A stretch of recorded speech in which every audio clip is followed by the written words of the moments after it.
Here's one way to have a lot of plants in a small amount of space. Let's build a GreenStalk vertical planter. I got the Inventor's Bundle, which is a combination of both their large and smaller planters. It has 36 plant pockets and can hold all sorts of plant types. But let's get to assembly. Step 1 is putting together the base. I went with the ultimate spinner base with wheels, and I can tell you right now, this is going to be a lifesaver for me. I only get sunlight from the front of my deck, so I'm always rotating and moving my plants around. It came with an optional hose to redirect drainage water, which I will be using because I try my hardest not to spill things on the deck below mine.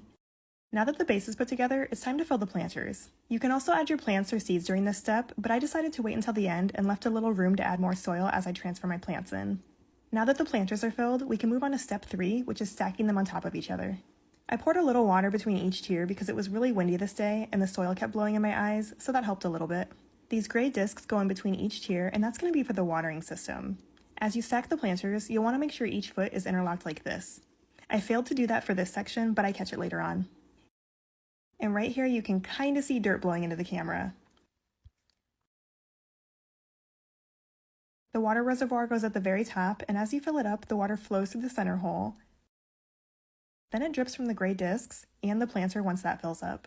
The Inventor's Bundle also comes with a plant support system. I don't need it right now, but I'll show you what it looks like. Everything just snaps into place like this. Very easy setup and removal process, but this is going to be great for your fruiting plants like peppers, tomatoes, eggplant. I even saw watermelon on their list of things you can grow. Here's a little size comparison. So the smaller tiers are 7 inches deep and the larger ones are 10 inches. So far I have my cool weather crops in here like lettuce and kale. I'm also doing a little seed starting and got some peas going, but which bigger plants would you like to see me grow in here? I'm already doing dwarf tomatoes and peppers, but I also have seeds for zucchini, eggplant, and sugar baby watermelons. Let me know in the comments which one you want to see the most. And if you'd like to check out GreenStalk's vertical planters, I have a link under my list of promos along with a code to get you $10 off your order.